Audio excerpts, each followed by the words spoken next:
लालबागच्या राजाच्या विसर्जनाला जो उशीर झाला ना, त्यामागची कारणं अगदी थोडक्यात तुम्ही ऐकलं असेलच. अनंत चतुर्दशीला राजाची मिरवणूक गिरगाव चौपाटीवर पोचली. पण मग काय झालं? एक वेगळाच सीन झाला. गुजरातहून एकदम नवीन मोठा तराफ आणला होता, पण तरीही गोंधळ उडाला. तर सगळ्यात पहिलं कारण काय? समुद्राची भरती.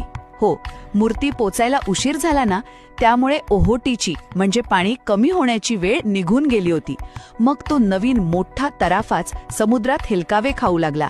आता त्यावर मूर्ती चढवणं म्हणजे धोकाच. म्हणजे बघा, सगळं वेळेचं गणितच चुकलं. आणि दुसरी गोष्ट म्हणजे यामुळे काय झालं माहितीये?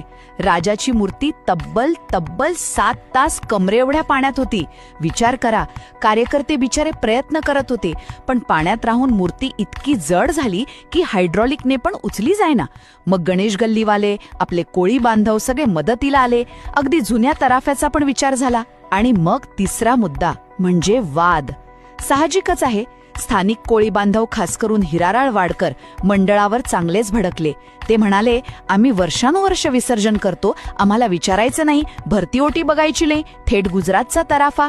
त्यांच्या मते यामुळेच हा सगळा घोळ झाला. म्हणजे बघा, नवीन टेक्नॉलॉजी असून सुद्धा वेळेचं नियोजन चुकलं आणि निसर्गासमोर काहीच चाललं नाही.